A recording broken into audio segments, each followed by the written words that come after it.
যুক্তরাষ্ট্রে ৭৫ দেশের অভিবাসী ভিসা স্থগিত। দর্শকবিন্দু, আজ আমরা আলোচনা করতে যাচ্ছি এক গুরুত্বপূর্ণ আন্তর্জাতিক সংবাদ নিয়ে। যুক্তরাষ্ট্র সরকার বাংলাদেশ সহ ৭৫টি দেশের নাগরিকদের জন্য অভিবাসী ভিসা প্রক্রিয়া স্থগিত করার সিদ্ধান্ত নিয়েছে।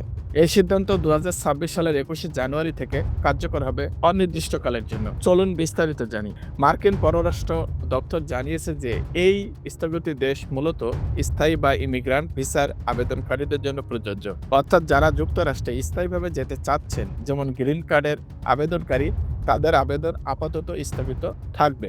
এক্ষেত্রে আপনাদের বলে রাখি, স্টুডেন্ট ভিসা B1 B2 এটা ক্ষেত্র বিশেষ। তবে পর্যটক, টুরিস্ট, শিক্ষার্থী, স্টুডেন্ট বা স্বল্পমেয়াদী নন ইমিগ্রান্ট ভিসা এই সিদ্ধান্তের আওতায় পড়বে না।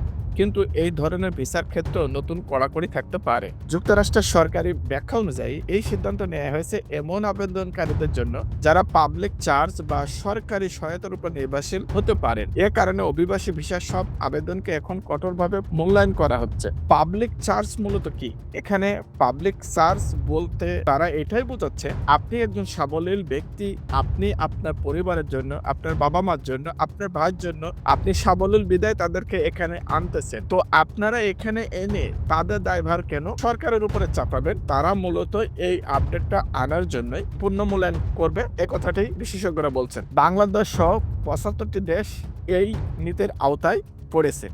বিশেষজ্ঞরা মনে করছেন এই সিদ্ধান্ত দীর্ঘমেয়াদে বাংলাদেশের নাগরিকদের জন্য যুক্তরাষ্ট্রে স্থায়ীভাবে বসবাসের পথ কঠিন করে দিতে পারে। বিশেষ করে যারা ইতিমধ্যে গ্রিন কার্ড বা পারমিট রেসিডেন্ট অ্যাপ্লিকেশন প্রক্রিয়ায় আছেন, তাদের জন্য এটি একটি বড় চ্যালেঞ্জ। সংক্ষেপে বললে, যুক্তরাষ্ট্রের এই নতুন নিয়ম স্থায়ী ভিসার ক্ষেত্রে প্রভাব ফেলবে, কিন্তু ট্যুরিস্ট বা শিক্ষার্থী ভিসা এখনো প্রক্রিয়াজাত হচ্ছে। তবে যারা স্থায়ীভাবে যেতে চাচ্ছেন, তাদের জন্য এই নতুন নিয়ম অত্যন্ত গুরুত্বপূর্ণ। দর্শকবিন্দু, এটি একটি আন্তর্জাতিক খবর নয়, বরং বাংলাদেশের নাগরিকদের জন্য গুরুত্বপূর্ণ প্রভাব ফেলার সম্ভাবনা রয়েছে। আপনারা কি ভাবছেন? মন্তব্যে জানান।